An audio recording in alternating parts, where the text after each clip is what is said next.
ஓம் சாய்ராம். ஸ்ரீ சாயிபாபாவின் சாஸ்னாமிருத திருமொழிகள் என்ற புத்தகத்தை பூஜ்ய ஸ்ரீ நரசிம்ம சுவாமிஜி அவர்கள் தொகுத்து வழங்கியுள்ளார்.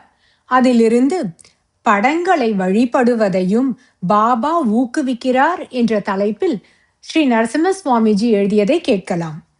சட்டம் போடப்பட்ட பெரிய அளவிலான பாபாவின் படம் ஒன்றை துமால் மசூதி வழியாக எடுத்துச் சென்று கொண்டிருந்தார்.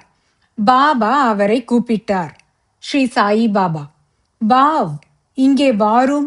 இது என்ன? துமால், இதில் தாங்கள் உள்ளீர்கள்.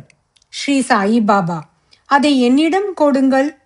பின்னர் ஸ்ரீ சாயி பாபா அதை துமாலிடமிருந்து வாங்கி அதை எல்லா பக்கங்களிலும் உற்று பார்த்துவிட்டு அவரிடமே திருப்பி அளித்தார்.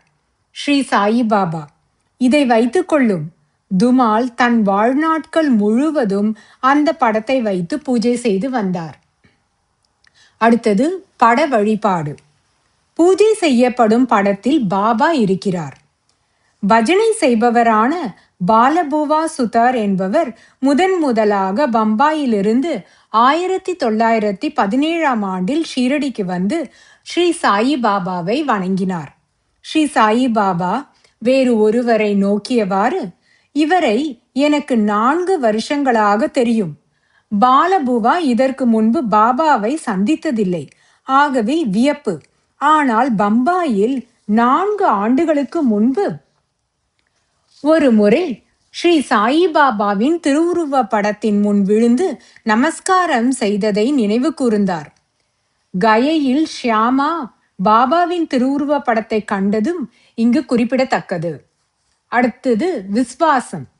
பாபா தெய்வ நம்பிக்கையை வலுப்படுத்துகிறார்.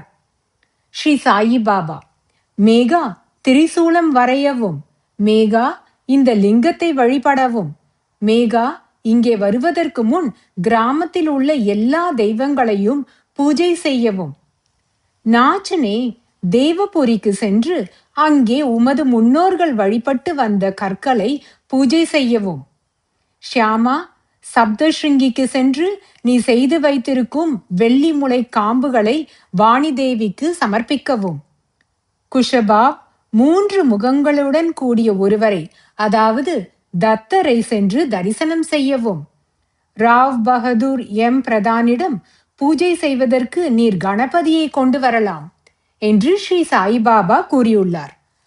ஓம் சாய்ராம்.